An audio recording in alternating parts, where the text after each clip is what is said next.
Ellas en acción. Salud, dinero y amor por el 98.5 de El Heraldo Radio.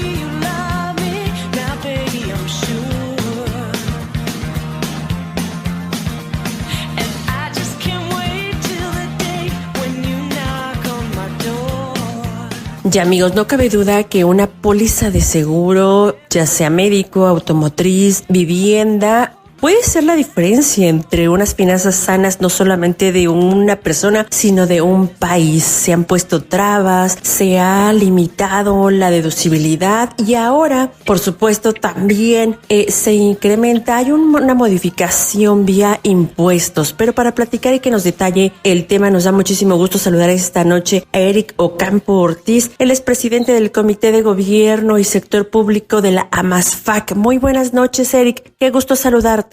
Muy buenas noches, María Elena. Buenas noches a tu público. Muchísimas gracias, Eric. Oye, ¿y cuál es esta modificación? ¿Cuál es esta variante que estamos viendo en pólizas de una póliza de seguro, independientemente de lo que se refiera? Déjame dar un contexto muy importante, porque este es un tema que no surge ahorita en 2026. Es un tema que se venía en discusión desde previo a los gobiernos actuales, ¿no? Y esta resolución que se emite hoy en la Ley de Ingresos para el 2026, lo que hace es aclarar una discusión que había sobre un criterio fiscal, que era si en los gastos por una indemnización el IVA que pagan los asegurados era acreditable por parte de las aseguradoras o no. Esta discusión ha tenido ya 5 o 6 años sobre la mesa y la decisión que ha tomado la actual administración es de que ya no sea deducible y no sea acreditable a partir del año 2025, ¿no? ¿Esto qué efecto tiene? Bueno, pues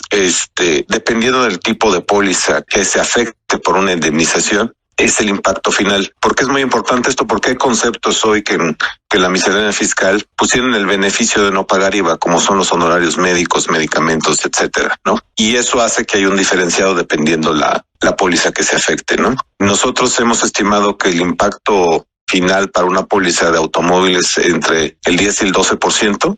Y en el caso de gastos médicos es entre 8 y el 10%, pero esto depende mucho del tipo de cartera que tenga la aseguradora. Y eso quiero ser muy claro porque los impactos pueden ser mayores, porque hay aseguradoras que tienen prácticas de convenir directamente los precios con los hospitales y eso pues tiene una mayor afectación que cuando participa en mayor porcentaje el médico en la reclamación. Eric, muy buenas noches. Te saluda Romina Román. Si pudieras explicarnos un poco más fácil este tema de la acreditación. Antes no se hacía, ahora ya no se va a poder. Si nos pudieras explicar con detalle este tema, que hablando de temas fiscales puede ser un poco técnico. Sí, claro.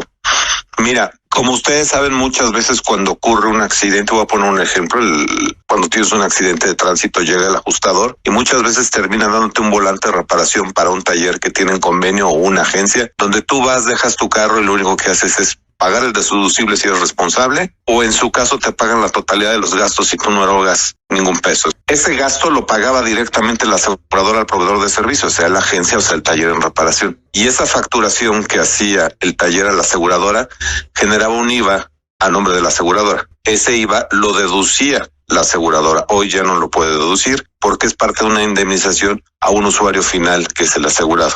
Ese es el cambio en el criterio. Hay algunas prácticas en estos momentos y anteriormente donde ante un golpe, ante un siniestro, en fin, cuando uno tiene una póliza, en lugar de ir a repararlo, se le da el cheque a la persona. ¿Esto también tiene alguna modificación? No, mira, ese es uno de los beneficios que te da hoy cualquier contrato del seguro, que es el pago directo, la reposición del bien o el pago en especie, ¿no? Ya se hace en efectivo. Y eso sigue siendo una práctica común. Y yo creo que eso es uno de los conceptos que probablemente van a ir cambiando en el tiempo en el mercado asegurador. las aseguradoras en esta práctica por abaratar precios y por controlar los costos de la siniestralidad es que acudieron a estos modelos de negociación directa, sobre todo con hospitales y con talleres, ¿no? Donde yo voy y convengo precios con ellos para contener así las desviaciones de los costos que yo pudiera tener por los pagos de siniestros que hiciera, ¿no? Pero eso que comentas, yo creo que va a convertirse en una práctica más común. Ahora yo ya te indemnizo y tú arregla tu vehículo donde a ti te sea más práctico. Eric, este criterio que ya entra en vigor a partir de este año aplica para todo tipo de pólizas, incluye póliza de daños, póliza de gastos médicos, póliza de autos. Esto es igual en todos los casos y se había comentado que específicamente para seguros de gastos médicos podrían aumentar hasta 20%, esto considerando obviamente el componente inflacionario. Sí, mira, el único rubro que está exento es los seguros de vida, ¿no? Porque los seguros de vida tampoco generan IVA, ¿no? Están exentos. Nosotros sí vemos una preocupación enorme en gastos médicos, porque gastos médicos tienen una serie de factores agravantes adicionales a este tema, ¿no? Y digo, sí, con gusto se los enumero, ¿no? El primero es que la inflación médica histórica de México ha sido el 14% en los últimos 5 años, a diferencia de Latinoamérica, que en promedio es el 10%. ¿Por qué tenemos una inflación mayor? Porque el deterioro que tiene México hoy en la salud pública tiene cierto impacto en la demanda de los precios, y los precios en México están un poco fuera de control en ciertos rubros. Ese es uno de los factores. El incremento al salario mínimo pega directamente en la base laboral del sector salud, ¿no? También estos incrementos que hemos visto del 13% también tienen un impacto en el costo hospitalario, y eso ha hecho que la inflación mantenga estos rangos. Y hay un factor que es crónico que no lo vamos a poder minimizar, que es el envejecimiento de la población, y que México está perdiendo ese paquete de jóvenes que venían impulsando el crecimiento poblacional. Ha bajado muchísimo la tasa de natalidad. La participación de los jóvenes en las pólizas de seguros ha bajado bastante, y eso ha hecho que hoy tengamos una población más vieja en comparación a hace 10 años. Y esto implica que a mayor edad, mayor consumo de servicios médicos, y eso va agravando también como condición el costo de los seguros de salud. Eric, ¿cuál sería entonces una solución más viable? Porque es una realidad que tenemos un sistema de salud pública pues colapsado en estos momentos, superado por muchísimo por las necesidades que se requieren. Y la póliza de seguros médicos podría ser un aliado, como en otros países tenemos las condiciones para que esto suceda. Mira, yo creo que sí hay otras prácticas a nivel mundial y lo hemos discutido en varios foros. El año pasado hubo un foro en la Cámara de Diputados. El diputado Yelko Abramo traía una iniciativa de hacer ciertas revisiones para abaratar los seguros de gastos médicos. Pero hay condiciones que son sistémicas, insisto. Necesitamos mejorar como país los sistemas de salud porque se sigue recargando en el sector privado. Y también necesitamos que se den mayores beneficios fiscales para las empresas que otorgan este tipo de prestaciones a los trabajadores, ¿no? Verlo con mejores ojos. Eric, ¿esto de qué manera podría, me regreso un poquito a la medida, podría generar o provocar una disminución en la compra de seguros, en la compra de pólizas? ¿Qué tanto podría afectar la demanda? Porque de por sí los seguros de gastos médicos son caros debido a que los hospitales verdaderamente aplican cobros elevadísimos. Entonces, más o menos, ¿en cuánto podría caer? Mira, yo creo que esa es una de las fuertes discusiones que se tienen que tomar rápido. Se ha hablado mucho de la falta de transparencia en los tabuladores y costos hospitalarios, ¿no? Por ley hoy los tienen que exhibir, pero pues la realidad es que hoy está concentrado en pocos grupos la distribución de los servicios, ¿no? Y yo, si te soy honesto, si me preguntas a mí, pues ahorita tenemos que ir en la inversión directa. Tendría que haber beneficios fiscales para los que inviertan en servicios de salud. O sea, el gobierno pudiera tomar una participación más activa para fomentar que se haga inversión en servicios de salud. Sin eso yo veo muy complicado, no por el precio de las pólizas, sino per se por el costo de la salud privada que hoy tiene México, ¿no? Hay que reconocer que tenemos un déficit y la demanda es elevadísima de servicios médicos. Pues un tema de la mayor relevancia en donde todos tienen que poner de su parte, principalmente el gobierno, con este tipo de medidas que lo único que hacen es inhibir la compra, la protección, la prevención con estos seguros de gastos médicos, y también por otro lado los hospitales que de verdad aplican unas tarifas altísimas y esto provoca obviamente que aumenten, que se encarezcan este tipo de seguros. Muchísimas gracias a Eric Ocampo, él es presidente del Comité de Gobierno y Sector Público de la AMASFAC, la Asociación Mexicana de Agentes de Seguros y Fianzas. Muchísimas gracias, Eric. Marilena, Romina, si me permiten a tu público solamente sugerirles algo. Son momentos difíciles y la verdad es que en el mercado han estado saliendo productos sustitutos paliativos, membresías de salud, etcétera. Revisen muy bien, asesórense con un agente, porque estamos viendo muchas sorpresas, ¿no? Es muy distinto tener una protección de gastos médicos a tener un servicio de asistencia donde solamente tienes un apoyo y no hay una indemnización por un gasto. Y eso también es algo que tenemos que llamar a las autoridades a una mayor supervisión sobre estos productos que venden espejos que al final no le están dando una garantía de salud a la gente. Pues otro tema muy importante por el que te vamos a buscar en los próximos días. Ojalá que podamos tener una entrevista sobre este tema en específico. Muchísimas gracias nuevamente a Eric Ocampo, él es presidente del Comité de Gobierno y Sector Público de la AMASFAC. Gracias y quédense con nosotras aquí en el Heraldo Radio, que vamos con más información. Las finanzas en salud, dinero y amor. Y seguimos aquí en el Heraldo Radio. ¿Y de qué manera va a impactar este aumento del 13% al salario mínimo, sobre todo a las pensiones? ¿Qué tanto le puede ayudar a los trabajadores? Para platicarnos de esto ya nos acompaña en la línea Jorge Alarcón. Él es líder de retiro de WTW México. Muy buenas noches, Jorge. Qué gusto saludarte. Hola, ¿qué tal? Buenas noches, Romina. Mucho gusto. Al contrario, Jorge, el gusto es nuestro. Y platícanos, ¿será muy favorable, medianamente favorable o no beneficiará este aumento del salario mínimo vigente a partir de este año a los trabajadores? ¿Cómo lo están viendo ustedes? Definitivamente es un incremento que es muy favorable para los trabajadores. Esto representa un incremento importante en el poder adquisitivo de la gente. Podemos esperar con ello que en general la masa salarial de los trabajadores pueda ser mayor, que tengan un mejor poder adquisitivo, que puedan lograr alcanzar objetivos financieros también personales mejores y pues todo esto viene acompañado de una serie de beneficios adicionales, incluyendo también cuestiones de seguridad social, cuestiones en cuanto a los beneficios que perciben. Jorge, muy buenas noches, te saluda Marilena Vega. Oye, ¿qué trabajadores serán los beneficiados o los que impactará su salario este incremento salarial que comienza este año? Los trabajadores que estarán percibiendo precisamente este salario mínimo son justamente los que se encuentran en la parte inferior de la escala salarial de las empresas.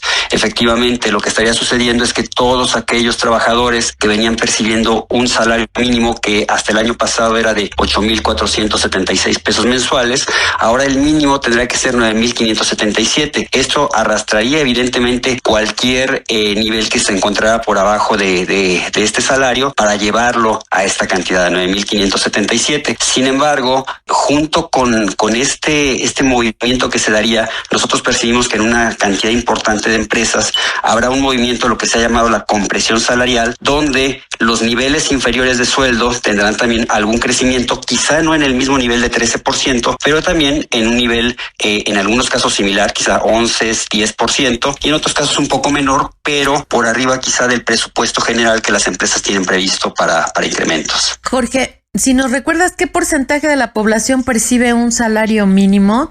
¿Y cómo se está jubilando la gente en este momento? ¿Cuál es la pensión promedio que están recibiendo? Bueno, el salario mínimo que percibe la gente se estima que sea aproximadamente, es un porcentaje relativamente bajo, probablemente entre el 15 y el 20%. Sin embargo, esto en lo que influye fundamentalmente es lo que acabas de mencionar, en los niveles también de pensión mínima que estaría percibiendo la gente. En el pasado se hablaba de que el promedio de jubilación se encontraba alrededor de entre 2 y 3 salarios mínimos, sin embargo con niveles salariales que tenían un poder adquisitivo menor. Con esos incrementos que se están dando, probablemente ese porcentaje con respecto al salario mínimo disminuya, pero tendríamos pensiones también, pensiones mínimas que alcanzaría la gente, también incrementadas, que se verían incrementadas con este aumento al salario mínimo y que se verían beneficiadas con el incremento en los mínimos previstos por la ley del Seguro Social para las pensiones. Y estamos hablando tanto de pensiones bajo ley Ley 73 como pensiones en Ley 97.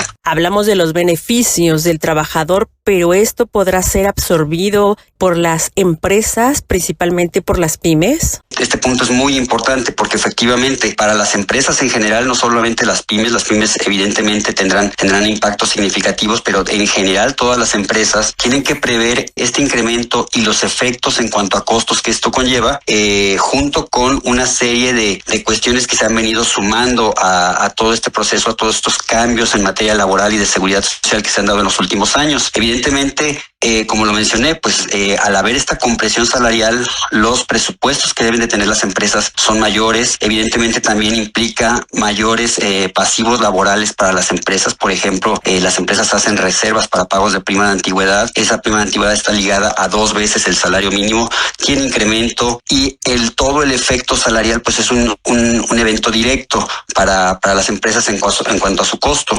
Pero también esto se suma, como les decía, a cuestiones como los incrementos que se están dando en las cuotas de seguridad social. Desde el año 2023 estas han venido creciendo y pues se vislumbran todavía algunos impactos adicionales, como la disminución de la jornada laboral que se está anticipando ya para poder ser implementada en este año y que se haría de manera gradual. Jorge, y en el caso de la modalidad 40, ¿habrá algún cambio y qué tanta demanda tiene? En realidad la modalidad 40 no es que en sí haya tenido alguna modificación. La modalidad 40 sigue operando bajo las mismas bases, pero evidentemente los mínimos que se manejarían para los sueldos de esta modalidad 40 están ligados a salario mínimo.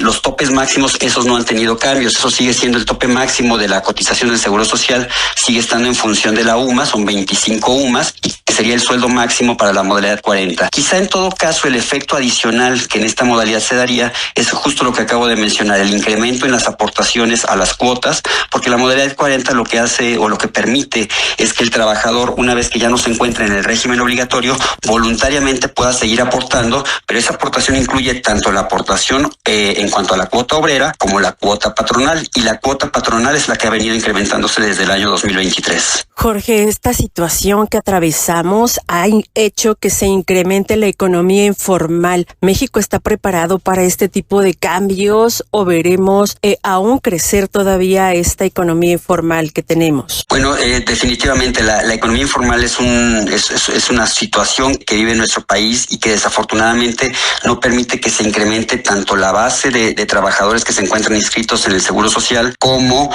la aportación que ellos hacen para la cuestión impositiva. Evidentemente, pues estos cambios sí por un lado parecerían desmotivar a las empresas a ofrecer beneficios y a los trabajadores a poder participar en ello, y por lo tanto pues fomentarían esa economía informal. Sin embargo, también por el otro lado de la moneda sería, los trabajadores deberían estar pensando, bueno, tenemos mejores beneficios, tenemos bases mínimas salariales a través de la economía formal, las coberturas del Seguro Social se está buscando incrementarlas, entonces debería de ser un aliciente, debería de tener ese efecto contrario. Sin embargo, no ha sido suficiente quizá tanto la comunicación como el entendimiento como las vías para poderlo implementar, para motivar a que se reduzca la economía informal y que se incremente la posibilidad de que se aumente esta base salarial, esta participación en la economía formal de los trabajadores. Jorge, ¿tienes algún estimado de cuántas personas de la población económicamente activa se va a quedar sin pensión? Porque hace unos meses oía un dato verdaderamente preocupante por toda la informalidad que hay. En realidad, toda esa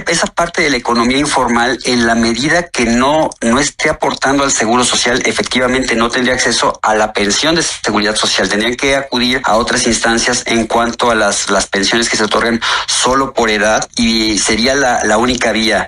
El porcentaje no es que lo conozca exactamente, pero sería prácticamente de manera directa con respecto al porcentaje que representa la economía informal. Hoy lo que el Seguro Social requiere para poder otorgar una pensión va a terminar siendo ya en el largo plazo un mínimo de 1,000 semanas cotizadas. Estamos hablando un poco menos de 20 años de cotización. Antes la ley 73 pedía solo 500 semanas, que eran poquito menos de 10 años de cotización. Sin embargo, pues esto ya es un porcentaje muy pequeño de la población que tendrá acceso a esa posibilidad. Ley 97 sí exige o exigirá estas 1,000 semanas, y por lo tanto, si no se tienen al menos menos 20 años cotizados en economía formal o al menos a través de modalidad 40, sí esa población correría ese riesgo de no tener pensión del Seguro Social. Pues muchos ajustes que estaremos viendo en materia laboral, así que Jorge, si nos lo permites, esperamos mantener comunicación abierta contigo para que nos sigas ayudando a entender todos estos cambios que tendrán para algunos trabajadores, para algunas empresas. Por lo pronto te agradecemos mucho esta charla, esta información para Salud, Dinero y Amor. Él es líder de retiro de WTW México, Jorge Alarcón Wills. Muchísimas gracias.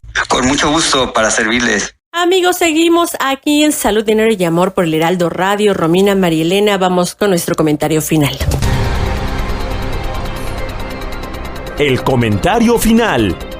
Yo soy Romina Román, gracias por acompañarnos y recuerda que te esperamos el lunes con la mejor información financiera y de salud aquí en el Heraldo Radio. Y hace rato platicábamos de las obras en varias vialidades importantes de la ciudad, la ciclovía que se está levantando en Tlalpan, que ha generado un tráfico tremendo. Esto nos cuentan, se está construyendo para que la bici sea una opción más para llegar al Estadio Azteca durante el Mundial. Sin embargo, esta idea es muy peligrosa porque hay varias salidas, entradas que ponen en riesgo a los ciclistas. Muchos de ellos siguen pensando que están en una pista de carreras y que todos, absolutamente todos, hasta el peatón tiene que detenerse para que pasen y no se respetan semáforos ni flechas. En fin, ojalá que todo transcurra con tranquilidad y sin percances. Gracias en los controles y en la producción a mi queridísimo amigo Martín, el Capi Quirino. Gracias a ustedes por acompañarnos, que pasen un maravilloso fin de semana, cuídense, abríguense muy bien que van a seguir bajando las temperaturas y tengan mucha paciencia con el tráfico. Por lo pronto, a Marielena Vega y a una amiga y servidora Romina Román no nos resta más que desearles salud, dinero y amor. Salud, Dinero y Amor con Marielena Vega y Romina Román. Sigue teniendo una excelente noche por el Heraldo Radio.